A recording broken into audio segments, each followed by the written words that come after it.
नागरिकांचं लक्ष वेधलं।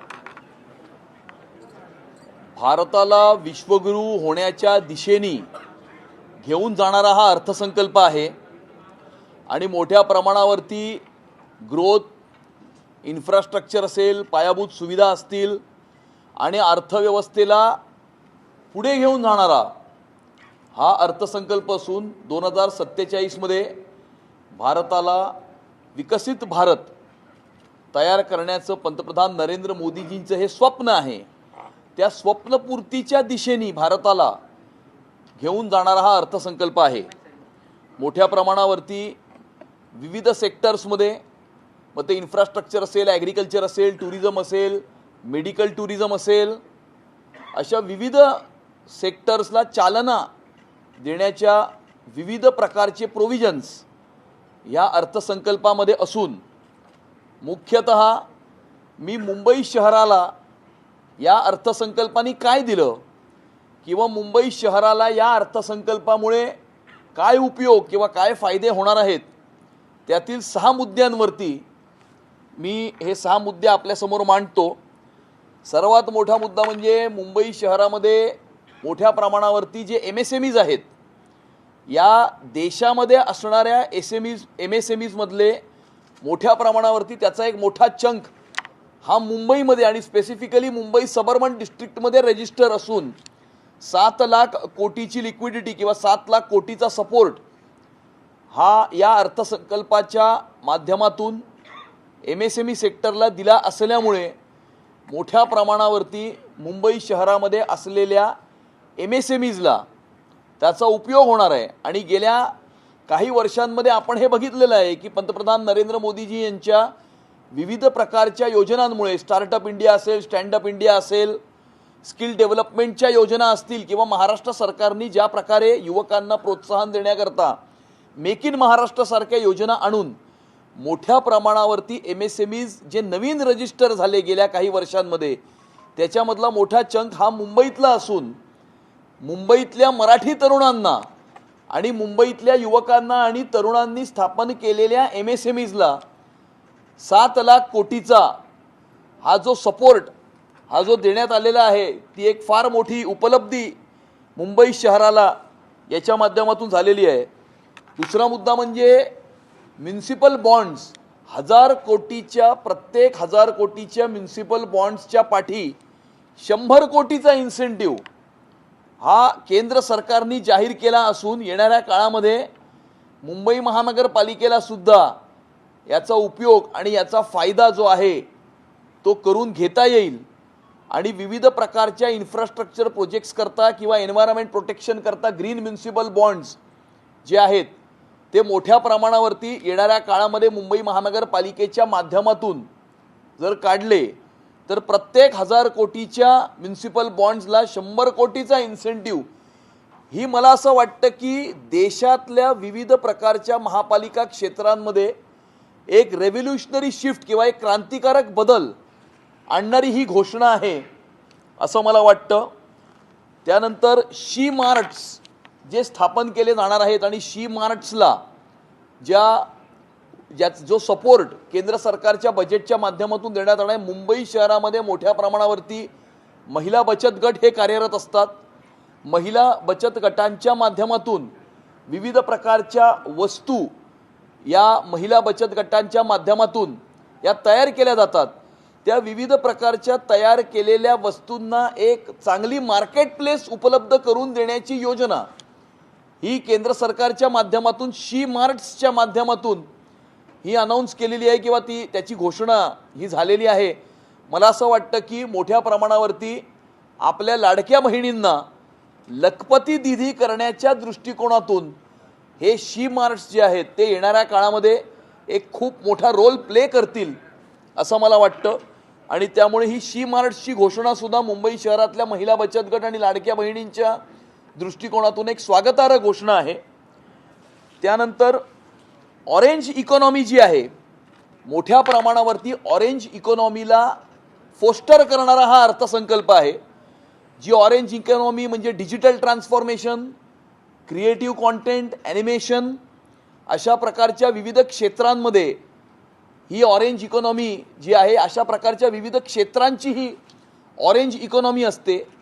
ऑरेंज इकॉनॉमीला विशेष अशा प्रकारची मदत, विशेष अशा प्रकारचा सपोर्ट हा या अर्थसंकल्पामध्ये जाहीर करण्यात आलेला असून यामध्ये Indian institute of creative technology जी मुंबई स्थित ही एक संस्था आहे आणि याच्यामध्ये विविध प्रकारचे कोर्सेस, विविध प्रकारचे सिलेबस, विविध प्रकारचे करिक्युलम्स हे त्यामध्ये शिकवले जातात.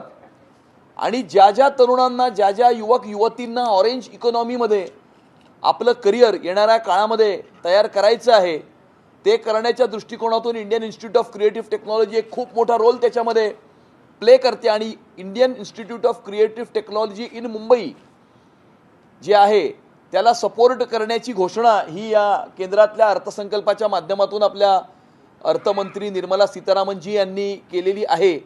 मला असं वाटतं की मोठ्या प्रमाणावरती मुंबई शहरातल्या तरुणाईला, युवकांना, युवक युवतींना या ठिकाणी ऑरेंज इकॉनॉमीमध्ये आपलं करिअर तयार करण्याच्या दृष्टिकोनातून एक खूप मोठा सपोर्ट देणारी ही घोषणा आहे. आणि आज आपली जी तरुणाई आहे, जी जेन झी आहे, जी ऑरेंज इकॉनॉमीमध्ये, डिजिटल ट्रान्सफॉर्मेशनमध्ये, क्रिएटिव्ह कॉन्टेंट क्रिएशनमध्ये, अशा विविध क्षेत्रांमध्ये ज्यांना आपले करिअर्स जे तयार करायचे आहेत ऑरेंज इकॉनॉमीमध्ये, त्यांच्या दृष्टिकोनातून ही एक खूप मोठी उपलब्धी, एक खूप मोठी अपॉर्च्युनिटी ही केंद्र सरकारच्या बजेटच्या माध्यमातून क्रिएट केलेली आहे. आणि त्याकरताही मी अर्थमंत्री निर्मला सीतारामनजी यांचे अत्यंत मनापासून अभिनंदन पण करतो आणि त्यांचे धन्यवादही देतो. तसंच Mumbai Pune high speed rail कॉरिडॉरची घोषणा ही या अर्थसंकल्पाच्या माध्यमातून केंद्रीय अर्थमंत्र्यांनी केलेली आहे. आणि 6वा मुद्दा म्हणजे मोठ्या प्रमाणावरती आपले मुख्यमंत्री देवेंद्र फडणवीस साहेबांच्या संकल्पनेतून मुंबई शहरामध्ये पाताल लोकची निर्मिती ही करण्यात येत आहे. मोठ्या प्रमाणावरती मुंबई शहराला डिकंजेस्ट करण्याकरता जे अंडरग्राऊंड कॉरिडॉर्स जे तयार करण्यात येत आहे, एक आपली मेट्रो अंडरग्राऊंड तयार झालेली आहे, ऑरेंज गेटचं टनल असेल, गोरेगाव मुलुंड लिंक रोडचा रस्ता असेल, अशा मोठ्या प्रमाणावरती जे अंडरग्राऊंड कॉरिडॉर्स तयार करण्यात येत आहेत, जे पाताल लोकची निर्मिती होत आहे, त्या पाताल लोकच्या निर्मितीकरता जे टनल बरोईंग मशीन्सची आवश्यकता असते, TBMची आवश्यकता असते, त्या TBM मशीन्स बाहेरून येतात आणि या TBM मशीन्सला या ठिकाणी भारत देशामध्येच मॅन्युफॅक्चर करण्याच्या दृष्टिकोनातून जी घोषणा, त्याला सपोर्ट, त्याला इन्सेंटिव्स, त्याला टॅक्स ऑफ्स देण्याची जी घोषणा केंद्रीय अर्थमंत्र्यांनी केलेली आहे, मला असं वाटतं की येणाऱ्या काळामध्ये मुंबई शहराच्या पाताल लोकच्या निर्मितीला मोठ्या प्रमाणावरती गती देणारी ही घोषणा आहे. कारण मोठ्या प्रमाणावर जर TBM जर इम्पोर्ट होते तर विविध पोर्ट्सवरती त्याला दुसऱ्या देशातनं ते किती लवकर पाठवले जातं याच्यावरती त्या प्रोजेक्ट्सची कंप्लीशन अवलंबून असते. परंतु दुसऱ्या देशातून आयात करण्यात येणाऱ्या TBMsवरती अवलंबून न राहता त्या TBMsची मॅन्युफॅक्चरिंग किंवा निर्मिती ही आपल्या देशामध्येच होऊन त्याकरता त्याला चालना देण्याची घोषणा ही केंद्रीय अर्थमंत्र्यांनी या अर्थसंकल्पाच्या माध्यमातून केलेली आहे. मला असं वाटतं की मुंबई शहराला मदत करणारी, मुंबई शहराला उपयोगात येणाऱ्या या 6 मेजर घोषणा या केंद्रीय अर्थमंत्र्यांनी आपल्या अर्थसंकल्पीय भाषणातून केलेल्या आहेत. मला असं वाटतं की येणाऱ्या काळामध्ये ज्या वेळेला विकसित भारत होतोय, विकसित महाराष्ट्र होतोय, एक विकसित मुंबई निर्माण करण्याच्या दृष्टिकोनातून या 6 घोषणा या मुंबई शहराच्या दृष्टिकोनातून, मुंबई शहराला चालना देण्याच्या दृष्टिकोनातून फार मोठ्या घोषणा आहेत. आणि नक्कीच येणाऱ्या काळामध्ये ज्या वेळेला मुंबईची महानगरपालिका सन्माननीय मुख्यमंत्री देवेंद्र फडणवीसजींच्या मार्गदर्शनाखाली, सन्माननीय प्रधानमंत्री नरेंद्र मोदीजींच्या व्हिजननुसार ज्या वेळेला काम करायला सुरुवात करेल, विकसित मुंबई निर्माण करण्याच्या दृष्टिकोनातून काम करायला सुरुवात करेल, या 6 घोषणा ज्या आहेत त्या 6 घोषणा विकसित मुंबई निर्माण करण्याच्या दृष्टिकोनातून फार मोठ्या उपलब्धी आहेत असं मला वाटतं. आणि त्याकरता मी केंद्रीय अर्थमंत्री निर्मला सीतारामनजी यांचे अत्यंत मनापासून आभार प्रकट करतो आणि त्यांना धन्यवाद देतो. धन्यवाद. काही प्रश्न असतील तर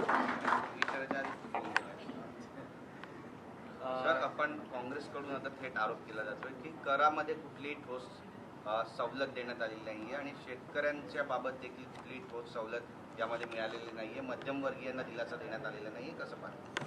मला असं वाटतं की अशी रिॲक्शन जर काँग्रेसने दिली असेल तर काँग्रेसचे नेते राहुल गांधी हे ज्यावेळेला अर्थमंत्री बजेट वाचत होते त्यावेळेला ते झोपा काढत होते असं मला वाटतं, आणि बाकीच्या इतर काँग्रेसच्या नेत्यांना अर्थसंकल्प कळलेला नाही आहे असं मला वाटतं. त्यामुळे आता येणाऱ्या काळामध्ये अनेक भाषणं होतील अर्थसंकल्पावरती. आपले मुख्यमंत्री देवेंद्र फडणवीसजींचं सुद्धा या ठिकाणी वक्तव्य होईल, भाषण होईल. तर ते भाषण त्यांनी नीट जरा अभ्यासपूर्वक पाहावं, लक्ष देऊन, झोपा न काढता. म्हणजे त्यामध्ये काय काय टॅक्स ऑफ्स दिलेले आहेत, काय काय टॅक्स इन्सेंटिव्ह दिलेले आहेत हे त्यांच्या लक्षात येईल. आणि त्यामुळे डोळे उघडून जर भाषण ऐकलं असतं तर अशा प्रकारची रिॲक्शन दिली नसती. सर्वसामान्य जनतेला निराश करणारा अर्थसंकल्प अशी एक टीका काँग्रेसकडून होते, याला उत्तर कसं देईल? सर्वसामान्य जनतेला नाही, काँग्रेसला निराश करणारा अर्थसंकल्प असू शकतो, कारण एवढा चांगला अर्थसंकल्प दिल्यामुळे देशाची जनता ही फार आनंदित आहे. आणि पंतप्रधान नरेंद्र मोदीजींच्या पाठीशी आणि भारतीय जनता पार्टीच्या पाठीशी ही देशाची जनता अजून कणखरपणे उभी असल्यामुळे त्यांची जरूर निराशा झाली असेल. काँग्रेस खासदार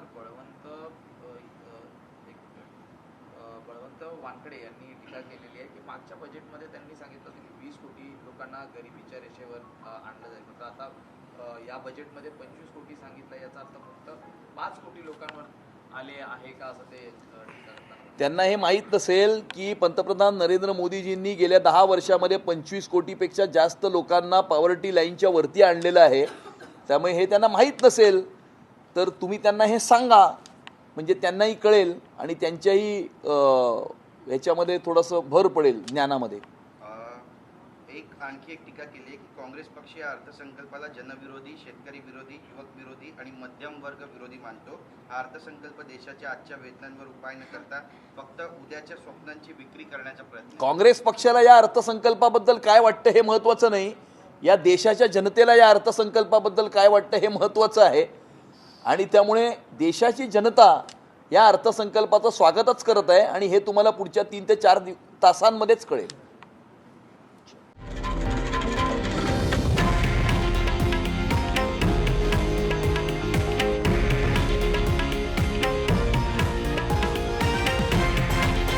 हे आहे देशातील नंबर 1 न्यूज नेटवर्क आणि आपण पाहत आहात TV9 मराठी, एकमेव.